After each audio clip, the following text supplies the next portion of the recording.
안녕하세요. 저는 서울 중특 합격생이고요. 저는 사실 장수생이었어요. 그래서 저는 실제로 시험에서는 적게는 소수점으로 떨어지기도 했었고 크게는 10점 이상 차이를 내면서 떨어졌던 경험들이 많아요. 그래서 여러분들은 좀 저보다는 빨리 합격의 길을 걸으셨으면 좋겠어요. 그래서 좀 더 장수생 탈출하는 방법 좀 더 빨리 붙었으면 하는 마음으로 이렇게 목차를 준비해 왔습니다. 우선 첫 번째는 저는 중특이기 때문에 교육학 내용이 있고요. 두 번째는 이제 법교육과정 다 봐야 되고, 저희가 이제 기출분석 내용을 가지고 왔는데, 이게 선생님들이 매번 이제 제가 특검에서도 많은 질문을 받았는데 기출분석을 어떻게 해야 되는지를 정말 궁금해 하시더라고요. 그래서 직접 어떻게 제가 기출을 했는지를 말씀을 드릴게요. 그리고 제가 스터디를 굉장히 많이 했어요. 그래서 선생님들에게 맞는 스터디가 하나쯤은 되지 않을까 하는 마음으로 가지고 왔습니다. 그리고 제가 이제 꿀팁 같은 것도 좀 드리고, 제가 은진쌤의 2차 강의도 수강을 했어요. 여러분들 1차 끝나고 2차 강의 들으실 때 왜 이걸 들어야 하는지도 짤막하게 이야기를 해드리면서 멘탈 관리 부분까지 말씀을 드리도록 할게요. 우선 교육학 부분을 이제 보면요. 교육학은 강사가 너무 다양해요. 그래서 저도 실제로 어떠한 강사를 하나를 선택을 했고, 그다음에 원페이지 책이라고 있잖아요. 원페이지 책도 하나를 샀어요. 그래서 원페이지 책에 보면은 이렇게 객관식 때에 문제가 이렇게 있어요. 06년도 문제라고 해가지고 그 해당 제가 만약 인본주의 내용을 이렇게 공부를 했으면 여기에 보면은 인본주의에 대한 원페이지에 객관식 내용이 있어요. 그 부분에서 이렇게 예시가 너무 괜찮은 거예요. 인본주의를 찾는 문제였었던 거죠. 06년도에. 그래서 이런 문제들이 너무 괜찮았어서 저의 그 강사의 책에다가 이렇게 포스트잇에 원페이지 부분을 포스트잇에 붙여서 이렇게 진행을 해서 단권화를 만들어 나갔습니다. 여기 옆에도 보면은 여기 이제 기대가치 이론의 내용이었고, 여기서도 기대가치 이론 해서 이게 원페이지의 내용이에요. 그래서 원페이지에 있는 책의 내용에서 문제 드린 거죠. 그러면 이렇게 13년도 중에 나왔구나, 11년도에 나왔구나를 보는 거예요. 아무래도 많이 나오는 객관식 때 기출이 많이 나오는 게 저는 이번 시험에도 나올 수 있겠다 싶어서 기출을 꼭 옆에다가 적어놨어요. 여기 인본주의 보면은 06년도에 나왔구나, 00년도에 나왔구나를 알 수 있게끔 적어 놓았습니다. 이렇게 교육학을 단권화를 하면서 계속 외워 나갔었어요. 그리고 이제 실제로 써볼 때 서론과 결론은 선생님들이 좀 미리 만들어 놓으시는 걸 추천드려요. 실제 시험장에서 굉장히 빨리빨리 생각을 해야 되고, 그거에 대한 시간을 줄일 수 있는 방법은 서론과 결론을 만들어 놓는 거라고 생각을 했거든요. 그래서 저는 실제로 이렇게 서론이랑 결론을 만들어 가지고 시험장에서 바로 어떤 문제가 나와도 서론을 쓸 수 있게끔, 결론을 쓸 수 있게끔 만들어 나갔습니다. 그러고 나서 이제 여기 보면은 맨 마지막 학교는 궁극적으로 이렇게 이런 표시 있죠. 여기에는 이제 그 문제가 들어가는 거예요. 뭐 예를 들어서 행정이 나왔다, 아니면 자기장학과 관련된 내용이 나왔다. 그러면 궁극적으로 자기장학, 뭐 교육과정, 뭐 교사학습 방법 등 다양한 요인들에 관한 체계적인 논의가 필요하다라는 식으로 이 물결 표시는 시험 문제에 관련된 내용을 적용해서 쓸 수 있게끔 만들어서 이렇게 틀을 가져갔어요. 결론도 마찬가지로 그냥 시험에 어떠한 내용이든 그냥 결론 이걸 써야겠다라는 식으로 가지고 갔었습니다. 교육학은 이 정도로 말씀을 드리고, 그 다음에는 이제 법과 교육과정이에요. 법이랑 저희 총론 같은 경우에는 선생님들 정말 틀리시면 안 되시잖아요. 진짜 이거는 너도 맞추고 나도 맞추고 우리 모두 맞춰요, 약속하는 내용이에요. 진짜 틀리면 안 되거든요. 다른 사람 다 맞추는데 이거 틀리면 너무 속상해요, 선생님들. 그러니까 꼭 다 맞추셨으면 좋겠어요. 근데 장특법을 그럼 어떻게 해야 되느냐라고 했을 때, 장특법에서 제일 먼저 봐야 되는 건 기출이겠죠. 기출을 정말 법이랑 교육과정도 중요해요. 그래서 기출 표시를 장특법에 하셔야 돼요. 근데 은진쌤의, 김은진쌤의 그 장특법 자료에는 이미 기출 표시가 되어 있어요. 여기에 이렇게 보면은 여기 17년도 중등 이 순회교육 이 부분이 나왔구나, 순회교육은 21년도 초등 논술에 나왔구나 라고 아예 기출 표시가 되어 있는 거예요. 그렇기 때문에 기출 표시를 그 하는 시간을 줄일 수가 있는 거죠. 이렇게 기출 표시가 되어 있으면 여러분들이 법을 공부할 때 기출 표시 문장은 2번, 3번 더 봐야 되는 거거든요. 이게 눈에 확 들어오니까 이 문장은 정말 중요해서 문장을 통째로 외워야겠다 이런 판단이 드는 거예요. 그래서 문장을 저는 이렇게 표시를 해 놓았고, 은진쌤 그 장특법에는 표시가 되어 있으니까 이걸 적극적으로 활용하시길 추천을 드려요. 그리고 저는 여기 밑에 보면은 이제 교육과정과 연결될 수 있는 부분들이나 같은 단어들을 이제 포스트잇으로 표시했다라고 되어 있잖아요. 이거 보시면 이게 지금 순회교육과 관련된 내용이에요. 그렇죠? 순회교육과 관련된 내용인데 여기에 보면 순회교육의 수업 일수는 어떻게 하는지가 적혀져 있는 거예요. 근데 순회교육은 교육과정 내에서도 있어요. 순회교육을 위한 교육과정의 편성 운영은 어떻게 하느냐. 또 이건 교육과정이지만 순회교육과 관련해서 법도 물어볼 수 있고 교육과정도 함께 물어볼 수 있겠구나 이런 생각이 드는 거예요. 그래서 저는 그냥 이렇게 포스트잇에 붙여 놓았어요. 또 다른 거는 여기에 보면 순회교육 계획을 작성 운영한다라고 되어 있는데 제가 이제 장특법을 공부하다가 계획? 어떤 계획이 또 있었는데? 하는 거죠. 직업교육 계획이 있었던 거예요. 이렇게 계획 반복되는 단어들, 좀 헷갈리는 계획들은 이렇게 포스트잇에 그렇죠. 맞아요. 개별화 교육계획 이런 것도 다 옆에다가 붙여 놓았어요. 이게 전공과는 현장 실습이 포함된 직업교육계획, 순회교육은 능력 장애 정도를 고려한 순회교육계획 이렇게 좀 옆에다가 붙여 놓음으로써 여러분들이 헷갈리는 것을 좀 방지할 수 있거든요. 저는 이런 식으로 공부를 장특법은 해 나갔습니다. 교육과정도 똑같아요. 교육과정도 기출 표시는 정말 중요한 것 같아요. 그리고 기출 문제를 여러분들이 이제 풀잖아요. 이때 자주 틀리는 문제가 꼭 있어요. 저도 있었거든요. 이거 옆에 보시면 이 문제 그냥 연도별 때 은진쌤이 이제 설명을 하는 문제를 해설 답안을 그냥 통으로 붙여왔어요. 제가 이 문제를 정말 많이 틀리고 문제를 볼 때마다 헷갈리는 거예요. 그래서 그냥 에라 모르겠다 하면서 여기다 이렇게 은진쌤 거 프린트 해가지고 붙여놔버렸어요. 그냥 이 문제 나오면 이렇게 답 써야겠다 이렇게 생각해가지고 붙여놨거든요. 여러분들도 자주 틀리는 문제 같은 경우에는 저처럼 이렇게 종이에다가 붙여가지고 그냥 외워버리시는 것도 추천을 드려요. 그리고 법과 총론은 조금씩 매일 꾸준히 하셔야 돼요. 왜냐면 진짜 우리가 기억이 계속 잘 기억나는 게 아니어서 계속 기억을 하기 위해서는 꾸준히 봐야 되거든요. 그리고 저는 단어를 맨 처음에 했었어요. 단어를 한 다음에 빈칸들을 뚫어서 단어로 보고 그 다음에 이제 문장으로 해서 나아갔거든요.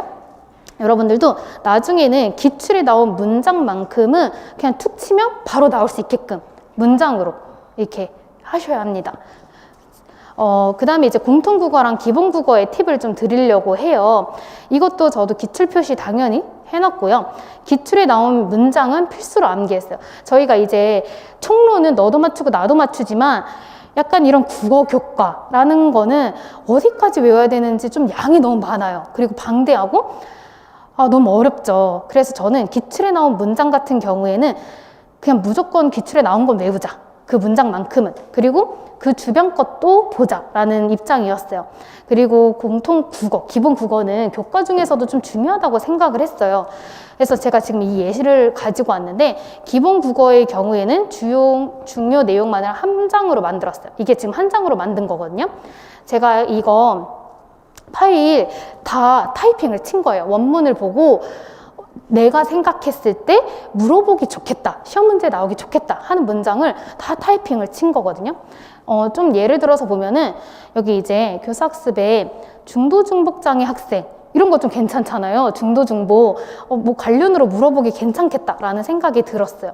그리고 약간 이런 표정이나 몸짓과 같은 비도구 체계라던가 보완대체 의사소통 도구를 활용해서 이런 것들 빈칸 내기 저는 괜찮다고 생각해서 약간 중요한 문장들을 이렇게 타이핑을 쳤습니다. 그다음에 교사학습의 유의사항 보면요.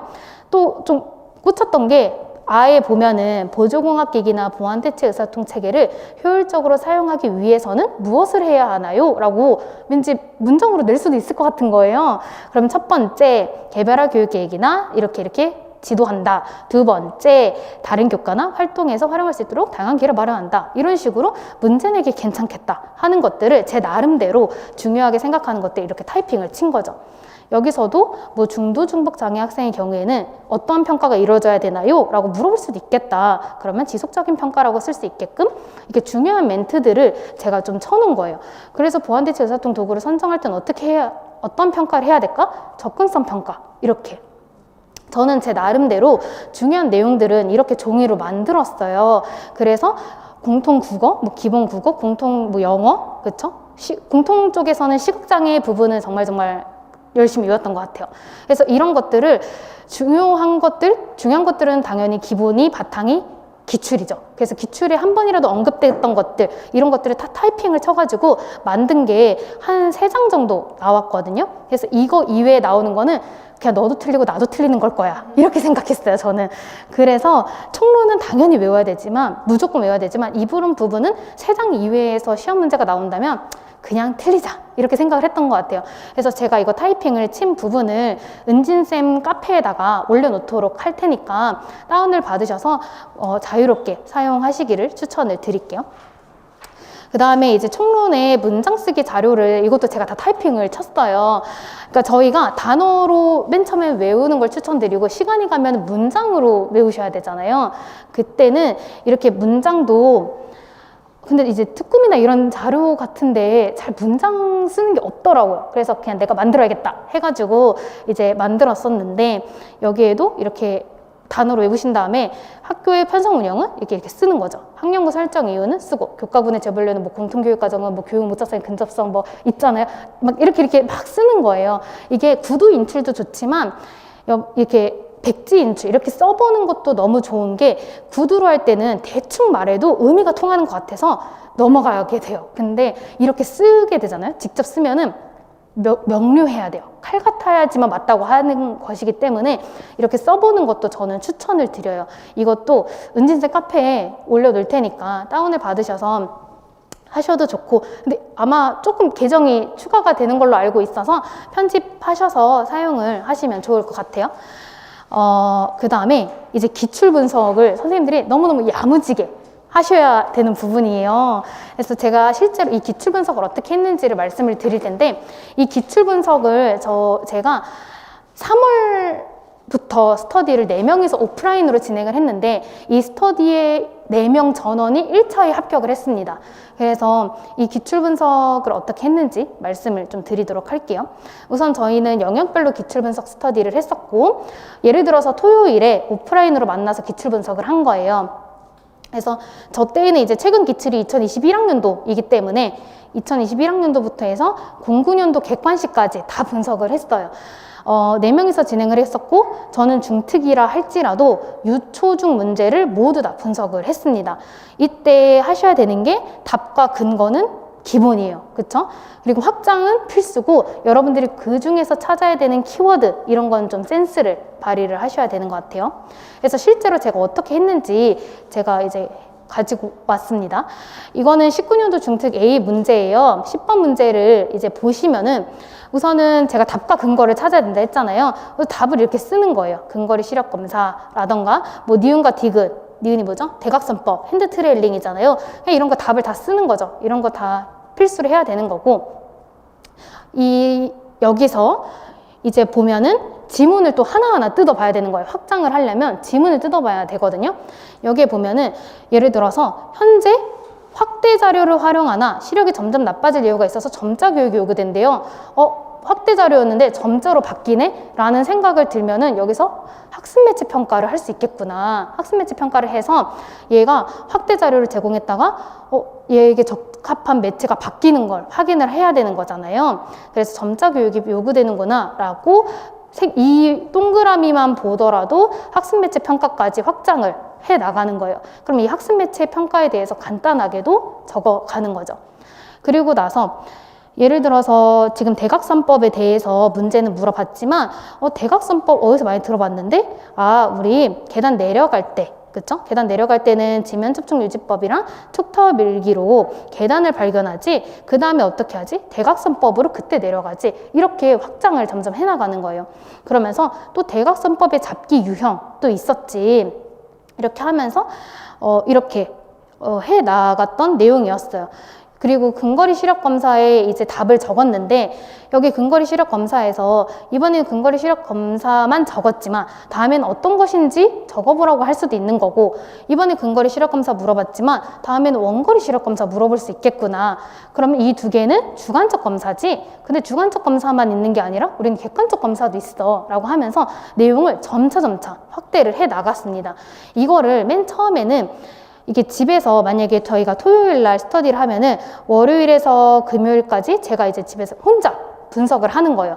분석을 해 나가면 토요일 날 선생님을 만나죠. 선생님들을 만났을 때 이걸 돌아가면서 하는 거예요. 예를 들어서 19년도 중특 A 10번은 제가, A 선생님인 제가 하고, 그러고 나서 제가 답과 근거를 말하고, 선생님 저는 이렇게 확장을 해왔어요 라고 말하면 이제 B 선생님이 추가로 선생님 말 안 한 것 중에 이런 것도 저는 확장해서 보면 좋을 것 같아요. 그 다음에 C 선생님이, D 선생님이 이렇게 점차 확장을 해 나가는 거예요. 그러면서 확장을 하면서 그냥 확장하고 끝나는 게 아니라 인출까지 하는 거죠. 안 보고 할 수 있으면 너무 좋겠지만 보고 이렇게 적어와서 보고 해도 상관없었어요. 처음 돌릴 때는. 그래서 객관적 검사 한번 말해볼 선생님 계신가요? 하면은 B 선생님이 제가 말해볼게요 하고 이렇게 막 인출을 하기도 했었고, 인출까지 함께 병행하면서 진행을 했었습니다. 근데 이제 두 번째로 보시면 이건 10년도 유특 문제예요. 유특 문제인데, 이때에는 저희가 예전 시험을 보면요, 1차도 있고 2차, 3차 시험인 때가 있었어요. 지금은 1차랑 2차만 있잖아요.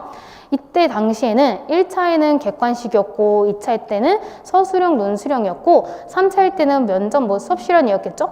근데 이 2차 문제까지도 봤었어요. 이 2차 문제, 객관식도 당연히 봐야 되지만 2차 문제까지 봤었거든요. 근데 여기 보시면 제가 별표 쳐놓고 굿이라고 적어왔잖아요. 이렇게 괜찮은 2차 때의 문제가 있어요. 그래서 이게 이제 10년도 유특의 2차 문제였는데, 이거 지금 AP 설계인 거잖아요. 이때 보면은 이 연구 설계의 장점과 단점을 각각 2가지씩 들고, 근데 이번 시험에도 나와도 전혀 이상하지 않은 문제라고 저는 느꼈거든요. 선생님들이랑도. 그리고 여기서의 오류 2가지 찾는 거, 실제로 요새 행동수정 이거 문제 설계 관련으로 오류 찾는 거 많이 나오잖아요. 그래서 10년도 때도 이런 게 나왔었구나, 서술에. 그래서 괜찮았었어요. 그리고 뭐 여기 보면은, 그래서 얘가 지금 이러한 조건인데 AP 말고 어떠한 설계가 더 적절한지 쓰는 또 문제인 거예요. 중과변경 설계가 적절하구나. 이번 시험에도 요즘 문제도 나와도 전혀 이상하지 않고 괜찮겠다 하는 문제들이 많아요. 그렇기 때문에 선생님들이 확장을 할 때 이렇게 2차 때의 문제도 포함을 하셔서 하시면 좋을 것 같아요.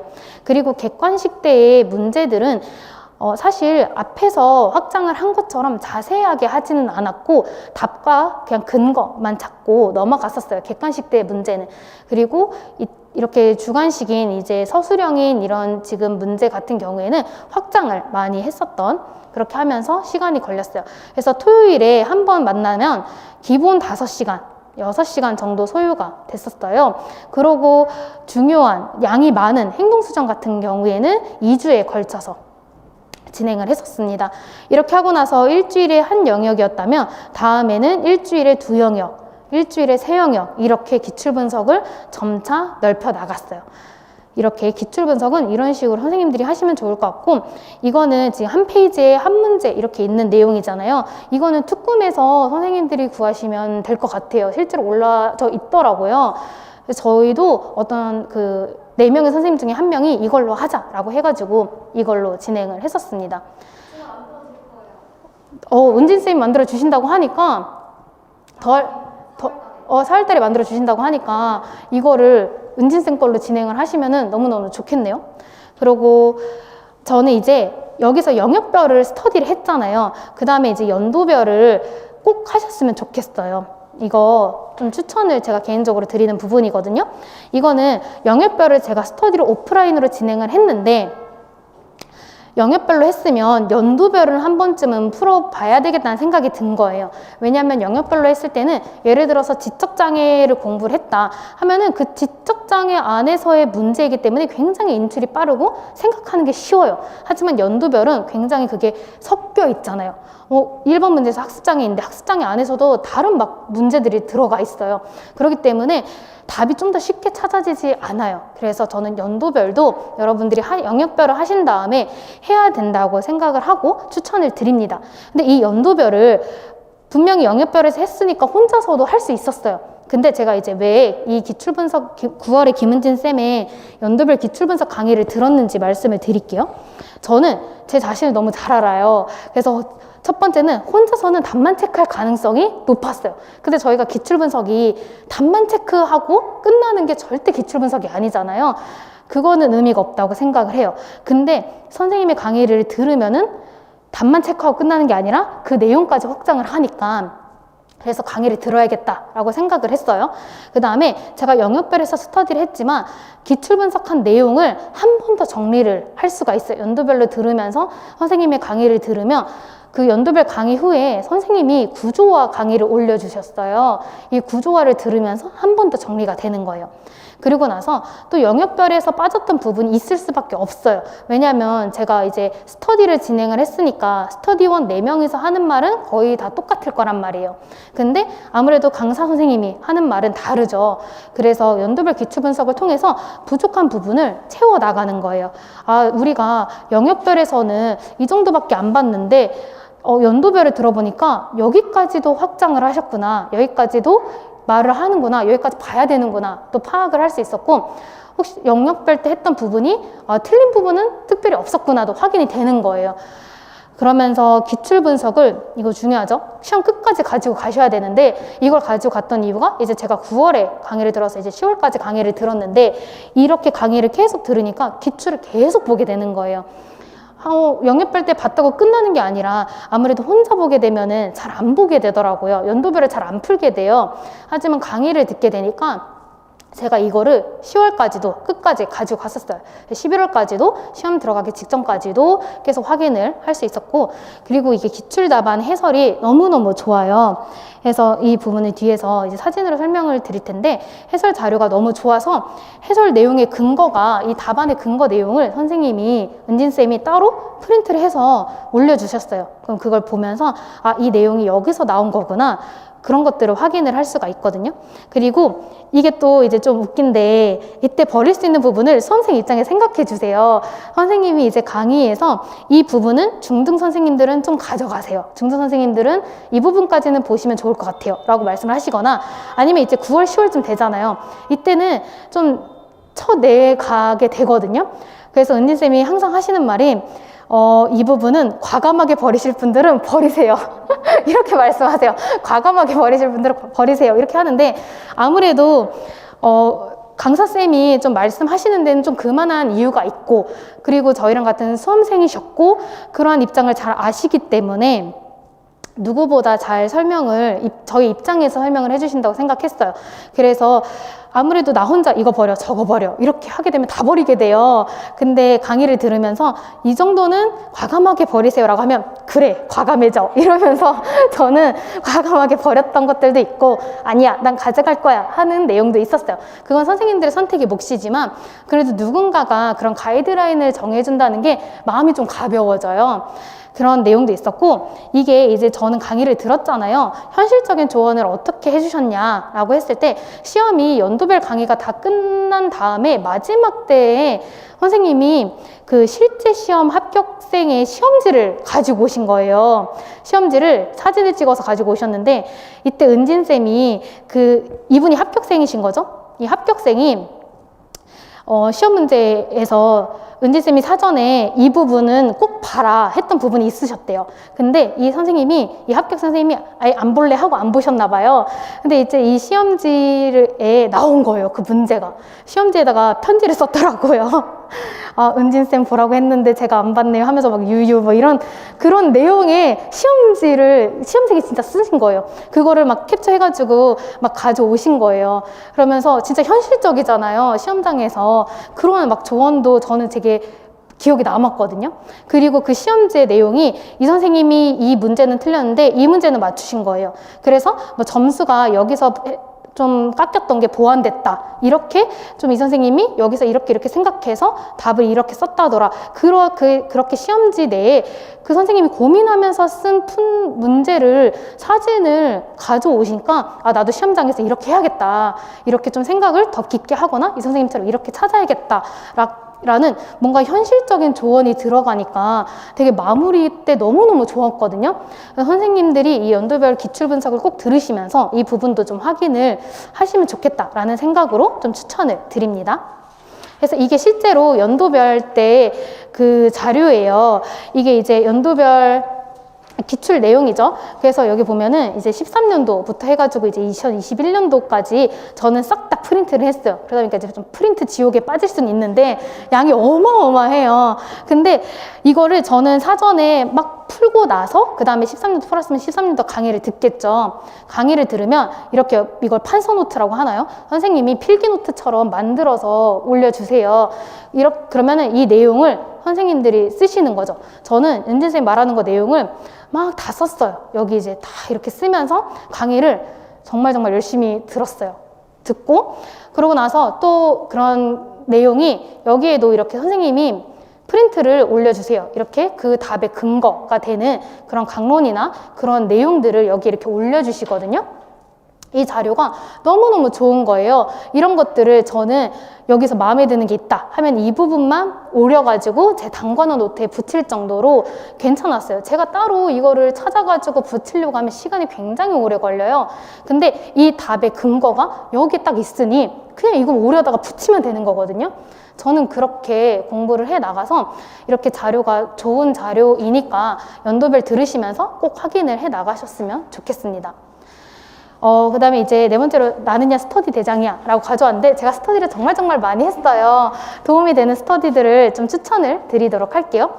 전 첫 번째로는 착석 스터디를 했어요. 제가 정말 신생아처럼 12시간을 자요. 잠이 너무 좋은가 봐요. 안 깨고 너무 푹 자요. 그러다 보니까 이제 늦은 점심 먹고 나서야 스카를 가는 거예요. 그러다 보니까 오전 시간이 확보가 안 돼요. 근데 절대적인 공부의 시간이 중요하잖아요. 오전이 확보가 안 되니까 그렇다고 제가 막 오후에 막 2시까지 하냐, 늦게 일어났으니까 늦게까지 하냐, 또 그건 아니에요. 또 괜히 임고생은 피곤하잖아요. 저녁 12시에는 또 자요. 그러니까 그러다 보니까 이 오전 시간을 활용을 못 하는 거예요. 그래가지고 안 되겠다 라고 해서 카톡으로 착석 스터디를 진행을 했고요. 총 3명이서 진행을 했어요. 그래서 평일에는 평일 동안 진행을 했어요. 또 칼같이 공휴일, 주말 쉬어야 돼요. 저는 그렇기 때문에 평일에만 했고 한 달간만 진행을 했어요. 근데 이 한 달을 진행한 다음에 또 연장하고 해가지고 여름부터 10월까지 진행을 하게 되었습니다. 그래서 4개월 정도 진행을 하게 되었고 이 10월 이후부터 진행 안 한 이유는 10월쯤 되잖아요. 일어나라고 하지 않아도 마음이 급해져서 일어나게 돼요. 그러니까 저는 10월까지 진행을 하게 되었어요. 그래서 휴식권은 한 달에 2번 휴식권 사용을 하고 페널티 때는 이제 비타500 돌리기를 했었어요. 이것도 약간 마시면서 비타민 충전하세요 라는 의미로 비타500 돌리기를 했었는데 제가 이런 걸 걸잖아요.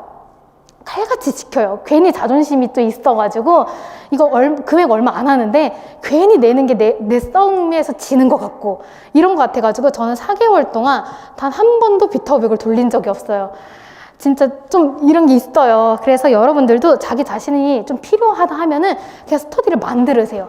이렇게 만드니까 제가 진짜 비타500 괜히 돌리기 싫어가지고 오전 시간에 진짜 칼같이 9시에는 도서실에 있게 되었어요. 현실적으로 여러분들이 스터디를 좀 만드시면 좋을 것 같아요.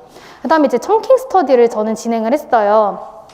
이제 청킹 스터디인데 저는 밴드로 진행을 했었고 총 4명이서 이제 구했습니다. 그래서 유초중 상관없이 전공이 이제 같은 이제 선생님들, 특수 선생님들로 모집을 했고 2달간 진행을 했는데 한 달 진행하고 또 뒤에 한 달 여부를 여쭤봐서 2달간 진행을 하게 되었어요.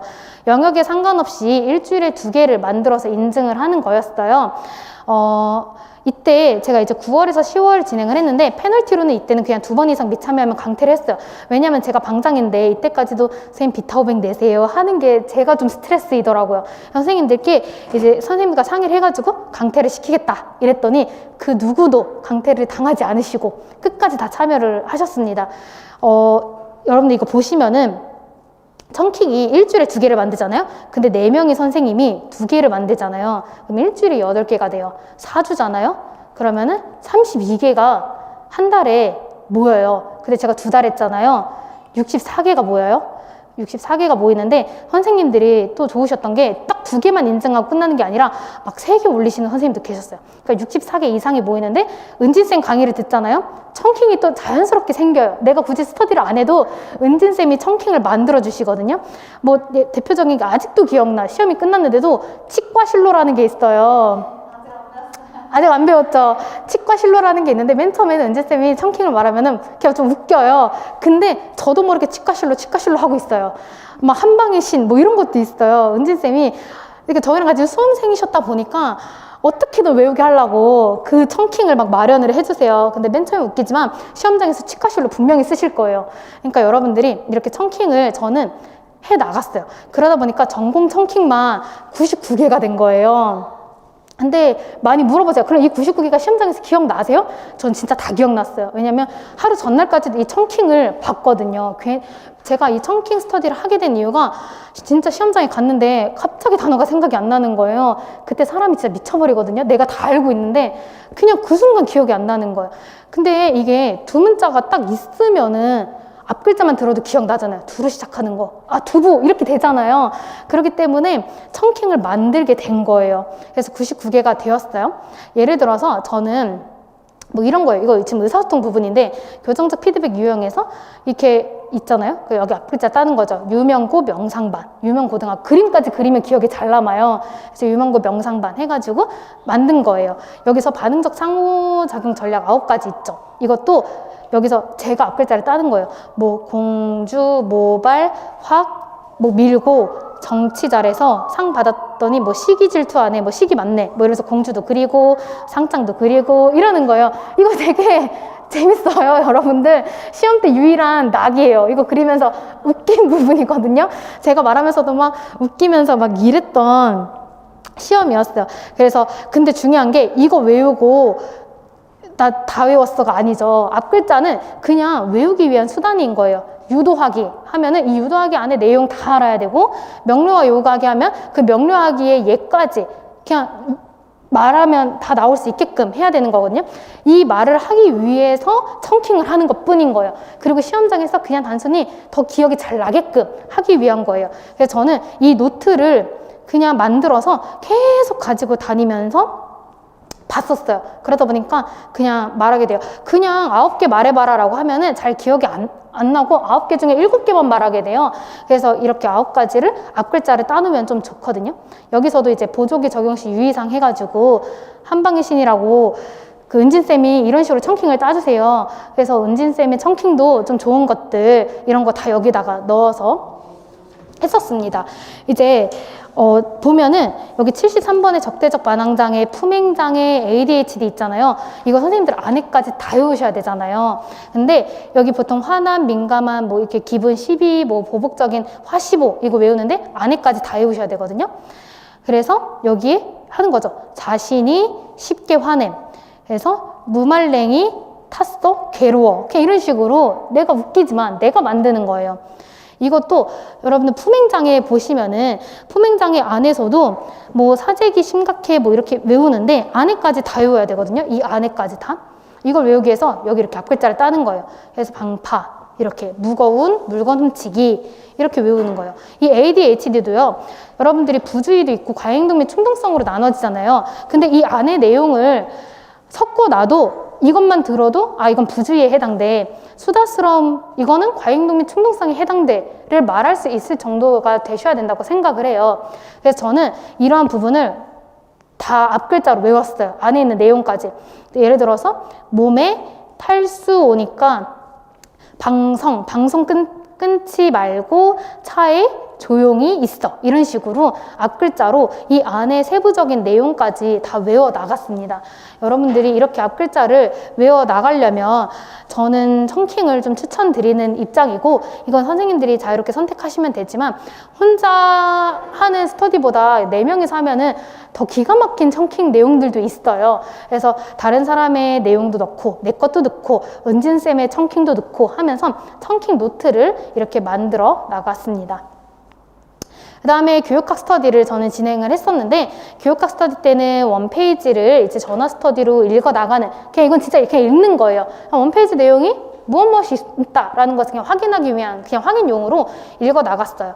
그러고 나서 밴드 스터디에서 공부한 내용, 이 원페이지에서 공부한 내용을 인증하는, 그래서 그냥 공책에다가 이제 공부한 내용을 여기 이렇게 끌적끌적 해가지고 밴드에다가 사진 찍어가지고 올리는 거 했었고, 오프라인 인출 스터디도 이제 같은 강사 선생님, 같은 교재 사용하시는 선생님을, 이제 저는 영어교과 선생님이 계시더라고요. 그래서 영어교과 선생님이랑 일주일에 2번 정도 만나가지고 9월 말부터 11월 첫 주까지 진행을 했고, 밴드 스터디도 모고 쓰는 거 인증을 했어요. 모고로 개요도 짜고요. 아니면 전체 내용을 다 올려요. 그러다 보면은 내가 쓴 글이지만 다른 선생님의 글을 보고 더 잘 쓰신 선생님이 글이 있어요. 모고 내용이 더 잘 읽히는 거예요. 그런 선생님들 보면은 나도 이런 식으로 글을 써야겠다라는 생각이 들어요. 그렇기 때문에 여러분들도 이 방법도 한번 해보시는 걸 추천을 드릴게요.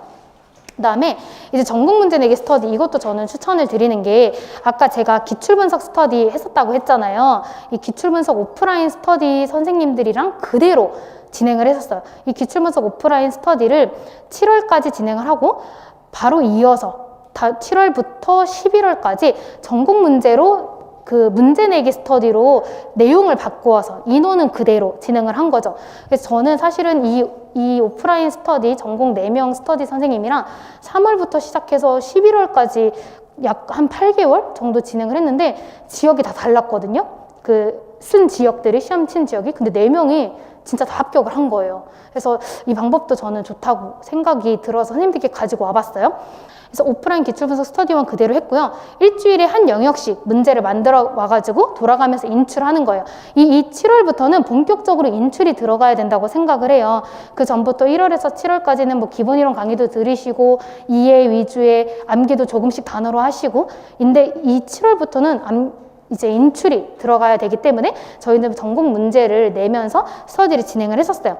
시간이 지나면서 당연히 영역이 좀 많아지겠죠? 일주일에 4영역 해나가고 이랬어요. 근데 이 문제 중요한 게, 문제를 낼 때는요, 기출 근거 80, 나올 것 같은 거, 나오지 않았지만 나올 것 같은 거 20% 비중으로 출제를 해 나갔어요. 회독이 빨라져요. 그리고 문제를 내면서 기출을 또 봐야 돼요.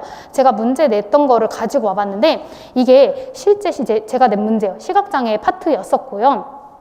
시각장애 파트 내에서도 한 10문제씩 내왔어요. 그러면 이제 40문제 정도 되거든요. 이 40문제를 인출을 하는데, 이것도 한 5시간에서 6시간 정도 걸렸던 것 같아요. 일주일에 한 번 만나서. 예를 들어서 이제 백색증 내용을 문제를 낸 거죠. 근데 10년도 초랑 15년도 유에 그 실외 문제가 나온 거예요. 백색증에 실외에서 어떻게 해줄 수 있느냐. 그럼 실외에서 물어봤으면 실내에서도 물어볼 수 있겠다라는 생각이 든 거예요. 그래서 이렇게 실내를 가지고 온 거죠. 그리고 뭐 15년도 중등 지문에 나온 것들 이렇게 내고, 18년도 지문에 잠깐 멈춤이 언급이 되었다. 그러면은 언제 하는지, 왜 하는지, 그냥 그런 이유까지 함께 적어 온 거예요. 이렇게 옆에 기출에 대해서 그 근거를 적어 오게 되는 거죠. 그럼 예를 들어서 진행은 이렇게 하는 거예요. 이제 A 선생님이 1번을 답을 하는 거예요. 이 1번 답을 하고 B 선생님이 2번 답, D 선생님이 4번 답을 하는 거예요. 근데 A 선생님이 말을 못하면 다른 선생님이 대신 말해주시기도 하고 힌트를 주시기도 하고 해서 말을 하는 거예요. 자, 근데 말을 할 때 그냥 대충 얼버무리면 꼭 집어주셨어요. 키워드 넣어서 다시 말해보세요 라고. 그렇기 때문에 선생님들이 답을 할 때 키워드를 넣어서 말을 하시는 거를 좀 추천을 드려요. 그냥 얼버무리는 것보다 답을 쓰는 무조건 키워드를 넣어서 써야 되잖아요. 그래서 키워드를 위주로 말을 언급을 하시면서 인출을 하시는 거를 추천드립니다. 이렇게 한 10문제 중에서 다 기출 근거로 시험 문제를 내야 했기 때문에 실제로 이거 문제를 내면서도 기출을 다시 봐야 돼요. 기출을 보면서 시각장애 영역별 기출 이런 걸 보면서 아, 여기서 이거 나올 수 있겠다. 표시를 다 하면서 시험 문제, 이렇게 문제를 내가는 거죠. 그러다 보니까 기출을 끝까지 손에 안 놓게 되는 방법 중에 하나더라고요. 그래서 이러한 문제 내기 스터디도 있었다라는 걸 추천드리고, 전공전화 스터디도 저는 2월부터 10월 중순까지 이것도 약 한 8개월간 한 선생님이랑 진행을 했었어요. 그래서 평일에만 전화로, 왜냐면 주말에 쉬어야 되니까 평일에만 전화를 했었고, 내용은 이렇게 했었어요. 기본 이론 내용 설명하고 구조하고 문제 내기 인출하고 교육과정 법은 2월부터 꾸준히 이게 여기 다 진행을 했었어요. 공부 다 한 저녁 9시쯤에 전화로 마무리를 했었어요. 저는 또 저녁 늦게까지 하는 스타일이 아니어서 한 10시쯤에 전화 스터디 끝나면 칼같이 놀고 쉬고 이랬습니다. 전화 스터디 쌤이랑 너무너무 잘 맞기도 했었고요. 그래서 8개월 동안 전공 지식이나 서로의 공부 고민들도 이야기를 좀 나눌 수 있었어서 전공 전화 스터디를 했었어요. 이거 좀 괜찮은 게, 지금 선생님들은 김은진 쌤 강의를 들으시잖아요. 은진 쌤의 강의를 예를 들어서 3강을 들었다 하면은 은진 쌤의 강의를 듣는 사람을 찾으세요. 그래서 3강을 듣고 나서 여러분들 강의 듣는다고 딱 강의 듣고 끝나면 그건 공부가 아니거든요. 강의 듣고 꼭 복습을 하셔야 돼요. 근데 이게 또 사람인지라 혼자서는 복습을 잘 안 해요. 못하게 되고. 그래서 저는 저와 같은 강사쌤을 듣는 사람을 선택해서 투급에서 구해서 그 선생님이랑 강사님이 우리 3강 들어요 해요. 그러면은 그 스터디 선생님이랑 3강을 듣고 나서 저녁 9시에 이야기를 하는 거죠. 예를 들어서 이제 은진쌤 강의를 들었다 하면은 은진쌤의 강의 의통 부분에서 한 페이지에서 설명을 하는 거예요. 은진쌤이 이렇게 설명을 했어요. 그 다음 페이지에는 내가 설명을 하는 거예요. 그러니까 강사 선생님의 거의 대본을 만들어 나가면서 설명을 했어요. 이게 왜 좋냐면 내가 설명을 할 수 없으면 이해가 안 된 거예요. 내가 누군가한테 설명을 할 수 있다 정도 되면은 이해가 된 거거든요. 이거를 준비를 하면서 설명 연습을 하다가 이해가 안 되면 저는 강의를 다시 들었어요. 이해가 돼야 되니까. 그래서 이렇게 해 나갔고, 만약에 이해가 안 되는 부분이 있을 수 있어요. 아무래도 인강 같은 부분에는 바로 여쭤볼 수가 없으니까 이런 부분은 그 스터디쌤이랑 고민을 나눴던 것 같아요. 이거 무슨 내용일까요? 이해가 잘 안 되는데 선생님 설명해 주실 수 있나요? 이러면 그 선생님이 설명을 해 주시기도 하고, 근데 선생님도 모르고 나도 모른다 라고 하면은 같이 더 알아봐서 내일 더 이야기를 이 부분은 해보아요 하고 내일 꼭 다시 이 부분을 이야기하고 이런 식으로 넘어갔던 것 같아요. 그러니까 여러분들도 전공전화 스터디를 복습용으로도 꼭 한번 해보시는 거를 추천을 드립니다. 혼자서는 복습하기 좀 어려운 것 같아요. 제가 올해 처음 해봤던 거거든요. 2022학년도에. 좀 괜찮았어가지고 선생님들도 해보시면 좋을 것 같아요. 스터디의 진행을 좀 간단히 말씀드리면, 저는 기간은 좀 한 달로 잡았어요. 그리고 추후에 연장해 나가는 식으로 했어요. 왜냐면 좀 길게 잡으면 사람 일이 어떻게 될지 모르기 때문에 무슨 일이 생길지도 모르잖아요. 그러면 내가 나갔을 때 다른 스터디원에게도 피해를 줄 수가 있어서 저는 한 달로 잡으면서 선생님들께 진행 여부를 더 여쭤보고 연장해 나가고 이런 식으로 진행을 했었어요. 그리고 여기 두 번째는 스터디 장이 되세요 라고 제가 써놨잖아요. 그 이유가, 저는 한 예를 들어서 10개의 스터디를 했으면 그중 8개는 제가 스터디 장이었어요. 제가 리더였어요. 왜냐면 제가 필요한 스터디의 목적이 있었고 그 방향이 있었어요. 그렇기 때문에 제가 이 목적과 방향과 진행 방법을 특꿈에 올렸어요. 그러면 저와 같은 그 방향으로 가신 선생님들이 댓글을 달아주시게 되기 때문에 저의 이 목적과 방향이 흔들리지 않게 되거든요. 그렇다고 막 독재를 하라는 게 아니라 여기 안에서는 저도 막 좀 다른 선생님들이랑 조절을 해 나갔어요. 하지만 큰 틀은 바뀌지 않게 돼요. 그리고 스터디 장이 되잖아요. 정말 열심히 하게 돼요. 내가 리더인데, 내가 이 방을 만들었는데 내가 비터고백 돌리면 안 되잖아요. 그렇기 때문에 스터디 장이 되시는 것도 추천을 드립니다. 그리고 스터디는 꼭 필요하시면 만드세요. 어렵지 않거든요. 그냥 한 달 만들어서 하시면 되는 거예요. 그러니까 스터디 만드는 거에 그렇게 어렵다 느끼시지 마시고, 온라인이고 얼굴도 모르는데 그냥 편하게 만들어 보세요. 그리고 기간을 짧게. 그리고 스터디만 하시고 절대 내 공부 시간이 없으면 안 돼요. 이 스터디는 확인용이고 동기부여용이지 내 공부 시간을 잡아먹으면서 할 스터디는 없다고 생각을 해요. 그렇기 때문에 자신의 공부 시간도 충분히 확보를 하셔야 합니다. 그리고 이것도 말씀드리고 싶었던 게, 스터디원의 구성의 조건은 열정이라고 생각해요. 저희 이제 통합교육 아직 안 배우셨죠?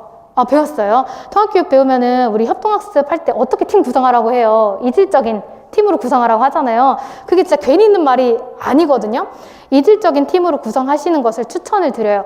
저는 그 1차 전원 합격했다는 그 4명 스터디 있잖아요. 성별도 달랐고요. 나이도 20대에서 30대로 다 달랐어요. 그리고 결혼하신 선생님도 있었고요. 안 하신 선생님도 있었어요. 결혼 유무도 달랐고 능력도 달랐어요. 근데 딱 하나 같았던 건 그냥 다 올인이라는 거. 다 이제 올인 공부셨던 선생님들로 구성을 했었어요. 그리고 또 달랐던 게 1차 합격해보신 선생님도 계셨고 아닌 선생님도 계셨고 초수생쌤도 계셨어요. 근데 이 스터디가 내가 더 많이 알면요, 모르는 선생님께 설명을 하면서 내가 머릿속에서 정리가 돼요.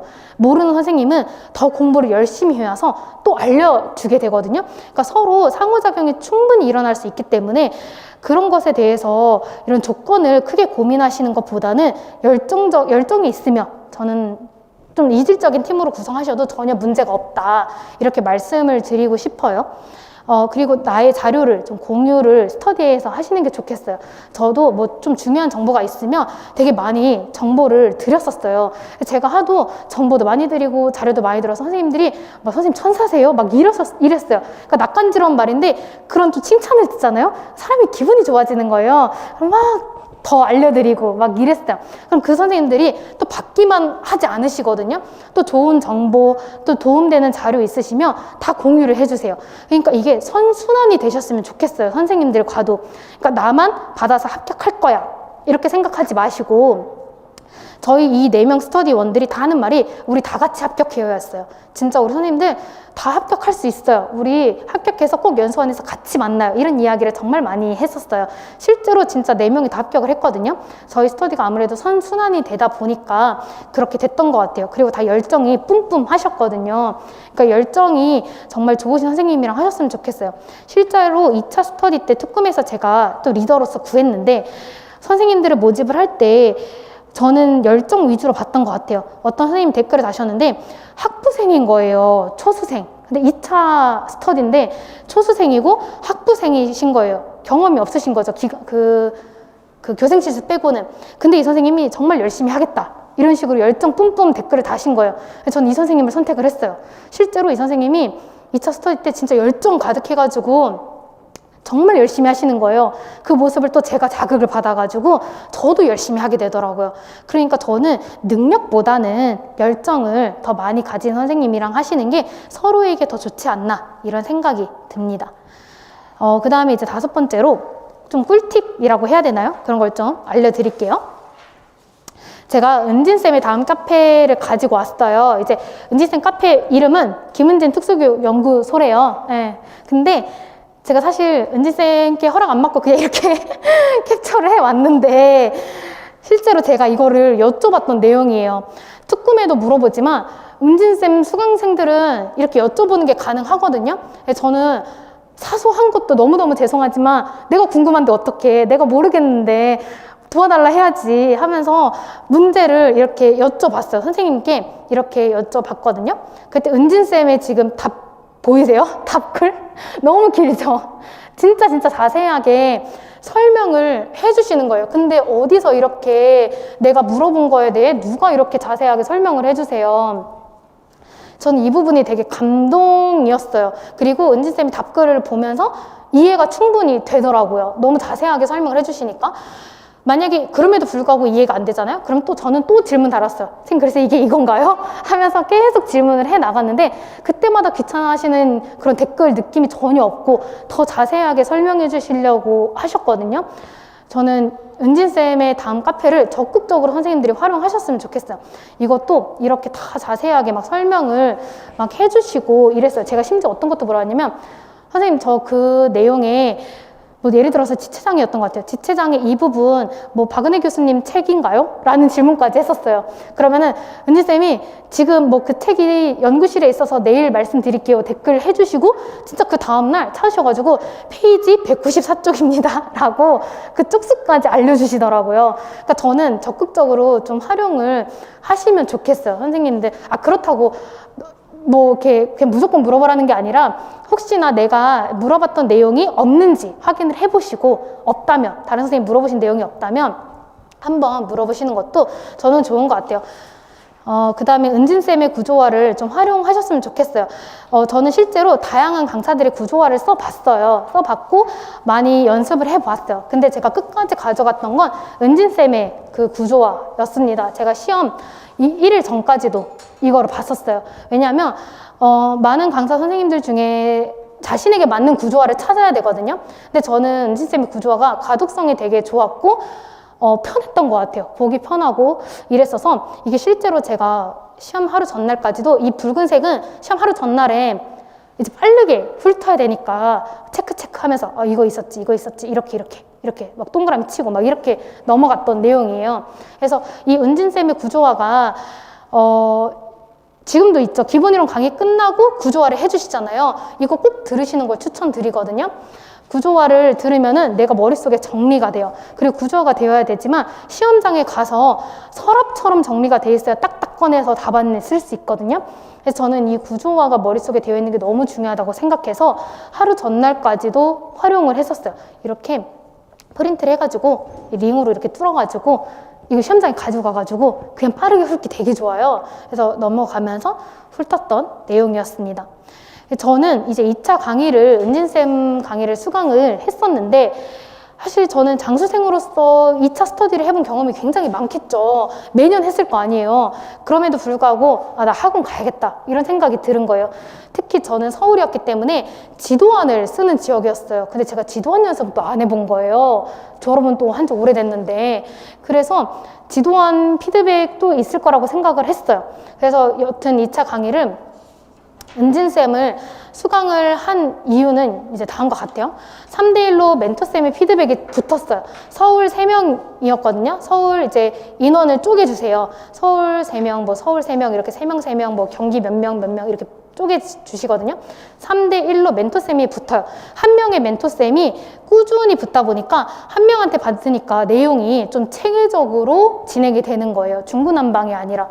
그리고 은진쌤이 열정 가득 피드백이 또 좋았어요. 이게 제가 좀 놀랬던 게 제가 실제로 수업 실현을 하는데 은진쌤이 딱 이 패드를 꺼내시더니만 타이핑을 막 엄청 열정 타이핑을 막 치시는 거예요. 되게 놀랬거든요. 그냥 저는 제 것만 보고 계실 줄 알았는데 타이핑을 치시면서 막 보시는 거예요, 수업 실현. 그러면서 내 수업을 어떻게 진행을 하셨는지를 타이핑을 치시더라고요. 타이핑을 치고 그 내용에 대해서 정리를 하신 다음에 뭐 장점, 뭐 고쳤으면 하는 부분 이런 것들 쳐서 제 개인 톡으로 보내주시는 거예요. 그래서 이 부분을 내가 이렇게 고칠 수 있구나 이런 생각이 충분히 들었던 것 같아요. 온라인으로도 진행하시고 오프라인으로도 은지쌤이랑 진행을 했거든요. 이런 부분이 좀 좋았으니까 2차 강의를 꼭 수강을 하셨으면 좋겠어요. 근데 2차 강의 수강 조건이 있으니까 그거는 사전에 알아보시고 강의를 들으시면 좋겠고 지도안 피드백도 당연히 있었어요. 그리고 이게 또 좋았던 게 퇴임하셨던 교장쌤의 합격 특강이 있었고요. 실제로 모의 면접을 하는 거예요. 실제로 학원에서 학원 강의실에다가 이렇게 교장선생님 이렇게 모셔놓고 한 분 모셔놓고 제가 진짜 똑똑 녹하고 들어가가지고 여기 앉아가지고 모의 면접 했거든요. 너무너무 떨리는 거예요. 이때 다 떨려가지고 저 실제로 면접장에서 하나도 안 떨렸어요. 진짜 하나도 안 떨리고 다 말하고 왔어요. 그래서 이런 것도 놓치지 말고 하셨으면 좋겠고 여러분들이 나중에 2차 때 준비할 때 스크립트 자료를 어디서 구하기가 좀 어려워요. 스크립트 그냥 만들어라 하면은 쉽게 만들기가 어렵거든요. 근데 은진쌤이 스크립트 자료를 좀 공유를 해주세요. 그러면 그 중에서 좀 보시면서 나만의 스크립트를 만드는데 참고가 될 수 있거든요. 저는 좀 좋았던 것 같아요. 그리고 수업 실현 때 제가 뭐 예를 들어서 구호라던가 아니면 강화라던가 되게 고민이 많았어요. 이런 고민들도 은지쌤이랑 이제 이야기를 해 나가면서 여기서는 좀 이 구호는 중특스럽지 못한 것 같다. 좀 초특에 더 가까운 것 같다. 아니면 이 강화는 너무 괜찮은 것 같다. 이런 피드백이 들어가면서 같이 고민을 하면서 수업 실현을 좀 만들어 나갔어요. 그래서 큰 어려움이 없이 수업 실현도 잘 할 수 있었거든요. 그래서 이 부분은 사실 2차에 대한 내용은 더 이제 많아요. 뭐 서브노트를 어떻게 했는지 책 서브노트도 따로 있고 하는데 지금 이제 1차 관련된 내용이니까 이 정도로만 말씀을 드릴게요. 그 다음에 이제 마지막으로 이제 장수생 탈출하는 방법인데 키워드를 꼭 넣어서 쓰는 연습을 하셨으면 좋겠어요. 제가 실제로 아는 내용들은 많은데 답안지에는 좀 뭉뚱그려서 쓰는 스타일이었어요. 더라고요. 저를 확인해 보니까. 그래서 키워드를 꼭 넣어서 쓰시는 연습을 하셨으면 좋겠어요. 근데 내가 그 문장의 키워드가 뭔지 모르겠다 하시면 그냥 문장 그대로 암기하세요. 저는 그냥 예를 들어서 가져온 게 전체 행동 연세예요. 이거 그냥 과제 분석, 이 과부터 시작해서 가르친다까지 그냥 외웠어요. 그냥 이 문장 통으로 외웠어요. 조사 빼고, 뭐 이렇게 조사 빼고 뭐 순서로 이런 조사 있잖아요. 이런 것만 조금 달라지더라도 그냥 문장을 통째로 외우세요. 그러면 그냥 통째로 쓰시면 그 키워드가 알아서 들어가거든요. 그래서 키워드를 꼭 넣어서 쓰던가, 자신이 없다 하면 문장 그대로 그냥 암기하셔서 꼭 쓰시면 좋겠어요. 실제 답안 채점할 때도 키워드로 채점한다고 저는 들었어요. 그렇게 이제 알고 있기 때문에. 그래서 이렇게 하셨으면 좋겠고, 아까 말씀드렸죠? 강의 후에 복습 꼭 하세요. 정말 어렵지만 하실 수 있어요. 나 혼자 하기 어렵다, 스터디를 구하세요. 그리고 이거 세 번째는 기본 이론 강의는 빨라도 1.2배속으로 들으셨으면 좋겠어요. 이거를 저는 실제로 1.0 이렇게 1.1 좀 마음이 급하다, 좀 빨리 들어야겠다 하면 1.2로 들었거든요. 뭐 1.4, 1.5 이렇게 듣지 마시고 천천히 들으시면서, 기본 이론 강의는 특히나 1년을 달리기 위해서 여러분들이 처음 하는 내용인 거잖아요. 그렇기 때문에 이해가 충분히 돼야 된다고 생각해요. 이해한 다음에 당연히 암기가 돼야겠죠. 그러기 위해서는 빨리 들으면 놓칠 수 있게 돼요. 그러니까 놓치지 않고 꼼꼼히 들으면서 필기도 해나가야 되니까 천천히 들으시면서 보세요. 그리고 이제 저는 이제 혼자 강의를 들으니까, 강의를 들으면서 한번 다 돌렸어요. 강의를 다 돌렸는데 다음에 볼 때는 그 내용이 이해가 갑자기 안 되기도 해요. 놓치기도 하고. 그러면 배속이 남았잖아요. 다시 들을 수 있었어요. 다시 듣기도 하고 너무 좋더라고요.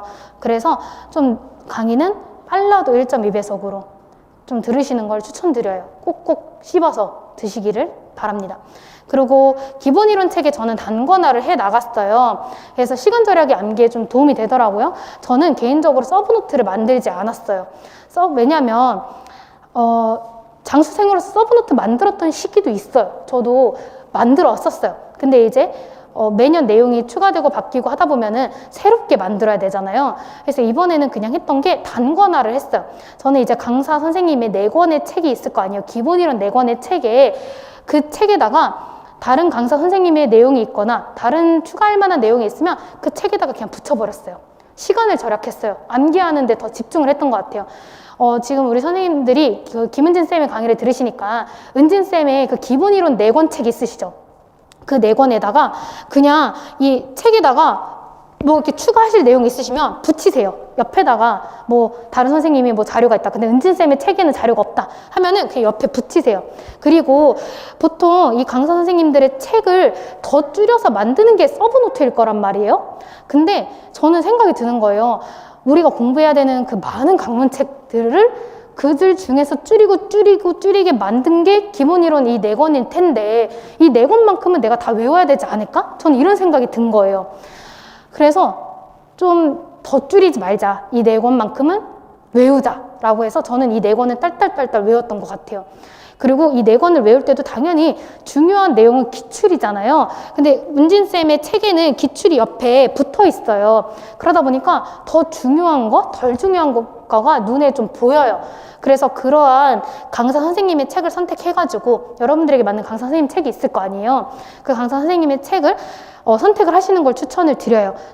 예를 들어서 기본 이론 듣는 선생님의 책을 선택하시는 걸 저는 추천을 드리거든요. 왜냐면 기본 이론이 뼈대를 만드는 거기 때문에 기본 이론 들으시는 강사 선생님의 책 4권, 뭐 1, 2, 3, 4권이 있으면 그 4권의 책을 단권화로 만드시기를 저는 추천을 드립니다. 시험장에서 무겁지만 그 4권을 다 가지고 갔어요. 보진 않겠지만 심신 안정용으로, 마음 안정용으로 가져가는 게 마음 편해요. 그냥 무겁더라도. 그래서 이 4권 책을 그냥 단권화로 저는 가지고 갔다라는 것들 말씀드리고 싶고요. 나오지 않는다는 확신 안 하셨으면 좋겠어요. 이거 안 나와 라는 그러한 스터디를 하다 보면 그러한 내용이 가끔 있어요. 근데 어떻게 알아요? 안 나올지는 모르는 거거든요.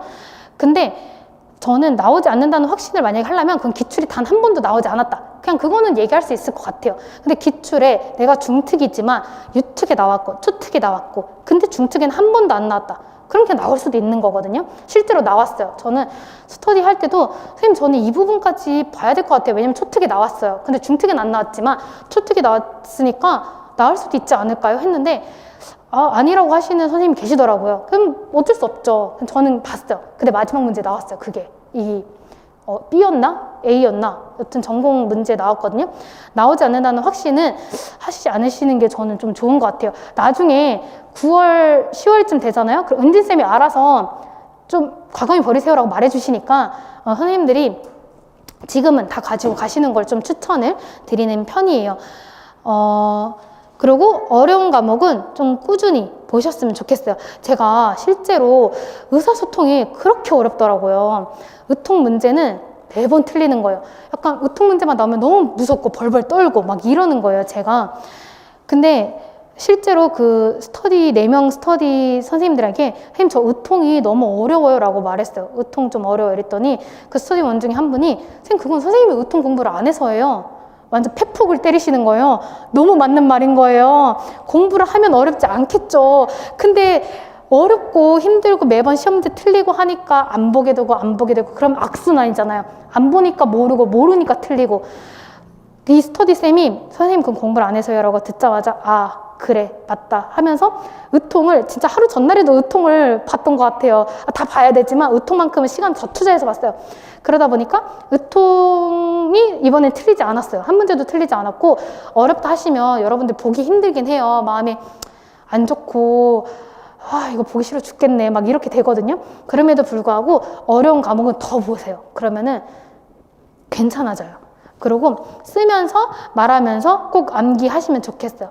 여러분들이 백지에다가도 쓰고 말하면서 쓰고 그러면 암기가 더 잘 되거든요. 쓰면서 말하면서 꼭 암기를 하시기를 추천을 드립니다. 마지막으로 이제 멘탈 관리를 어떻게 했느냐를 말씀드릴 텐데 저는 장수생이었잖아요. 그래서 이게 좀 많았어요. 실패에 대한 기대가 좀 많을 수밖에 없었어요. 왜냐면 매년 1차에서 떨어지니까 또 떨어지는 거 아니야? 이런 생각을 했던 것 같아요. 그래서 1차 스터디 할 때 되게 제가 선생님들을 많이 괴롭혔던 것 같아요. 떨어지면 어떡해요? 이런 얘기를 많이 했는데 실패에 대한 기대는 하지 말고 긍정 회로를 돌리세요. 1차에 우리 붙었을 때 어떻게 할지 이런 긍정 얘기를 더 많이 하셨어요. 제가 떨어지면 어떻게 할 때마다 그 스터디원 선생님이 선생님 붙을 수 있어요. 저희 4명 다 합격할 수 있어요. 선생님 우리 붙어서 다 같이 신나게 이런 스터디 카페에서 만나지 말고 밥 먹어요. 이러면서 긍정 회로를 계속 돌리는 거예요. 내가 합격했을 때의 기쁨 이런 걸 돌리면서 마인드 컨트롤을 좀 하셨으면 좋겠어요. 그리고 여름까지는 주말에 좀 쉬시는 것도 좀 추천을 드려요. 저는 쉼이 좀 중요하다 생각해요. 저희가 단거리 경주가 아니거든요. 1년을 달리려면 쉬는 게 좀 필요해요. 그래서 저는 평일에는 공부하고 토요일, 일요일에는 좀 쉬었어요. 그래서 만약에 평일에 해야 되는 내용을 다 못했다 하면 당연히 주말에 했어요. 근데 평일에 다 했으면 그냥 주말에 신나게 그 컴퓨터 게임 카트라이더 게임 있잖아요.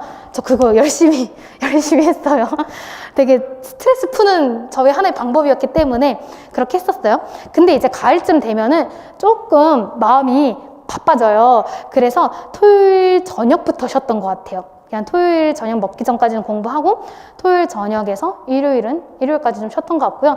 이제 좀 시험 더 가까워져서는 일요일 점심 먹고만 쉬었나? 한 반나절만 쉬었던 것 같아요. 일주일에 하루에 반나절 정도? 그렇게 쉬었거든요. 이렇게 쉬는 거는 점차 줄여나가셔야 되는 부분이지 나 지금 1월 막 2월부터 나 지금 열정 뿜뿜해 하면서 매일 공부하시는 게 나중에는 체력적으로도 좀 힘드실 수 있어요. 그 다음에 3번째는 긍정적인 사람과 함께 하셨으면 좋겠어요. 아무래도 주변에 임고생들이고 하다 보면은 다른 사람들 고민을 들어줘야 될 때가 있잖아요. 그럴 때 감정 소모가 굉장히 좀 크거든요. 그래서 저는 감정 소모를 최대한 안 하려고 긍정적인 사람들이랑 최대한 함께 하려고 노력을 했던 것 같아요. 그리고 이것도 그냥 주변에 여러분들 보시면 합격한 동기나 선후배들이 있을 거예요. 굉장히 축하하는 마음도 있으면서 부럽다 하는 마음도 그건 공존할 수밖에 없는 것 같아요. 그럴수록 저는 합격한 동기생에게 나 좀 도와줘. 나 너무 부러워. 너 부럽고 나도 너처럼 꼭 합격하게 나 좀 도와줘 하면서 너가 가진 자료 다 줘. 저는 그냥 대놓고 그렇게 말을 했어요. 그 친구가 절대 네가 알아서 붙어 이렇게 안 하잖아요. 최대한 도와주거든요.